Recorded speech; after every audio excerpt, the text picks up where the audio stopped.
I'm an activist. I'm with the Michigan Conservative Coalition, and I just want to let people know that this fight is not over, that there's plenty of hope. The president is in this thing, and the law is behind him. And what do you think is the next step for all of the people who came out tonight? What would you say should be the next step for everybody to encourage them for, what to do next?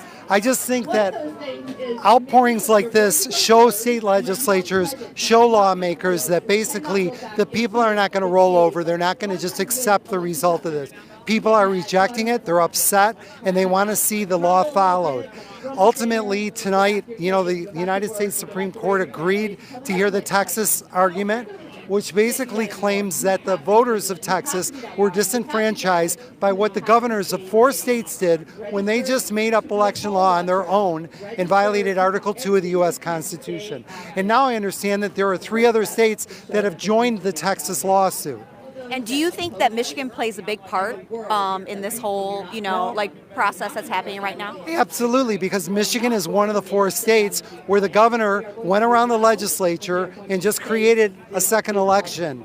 And, even in Pennsylvania, their constitution lays out their election law. Okay? So in order to change it, you can't change it with the legislature. You've got to actually amend their constitution of the state. So there's really big issues, like in Pennsylvania. Remember, they were changing the deadlines and going back to court. You can't do that. We have laws for a reason.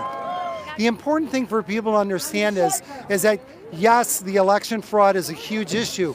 But honestly, let's just pretend everything was done by the book and there was no fraud. They still violated the law by going around the legislature and creating a mail-in vote that wasn't created by the legislature. So, yes, the fraud is a symptom of them breaking the law, and it just shows that the vote is unreliable, and it also shows the chaos that's been created by it. But ultimately, even if it were all legitimate, it's still not lawful.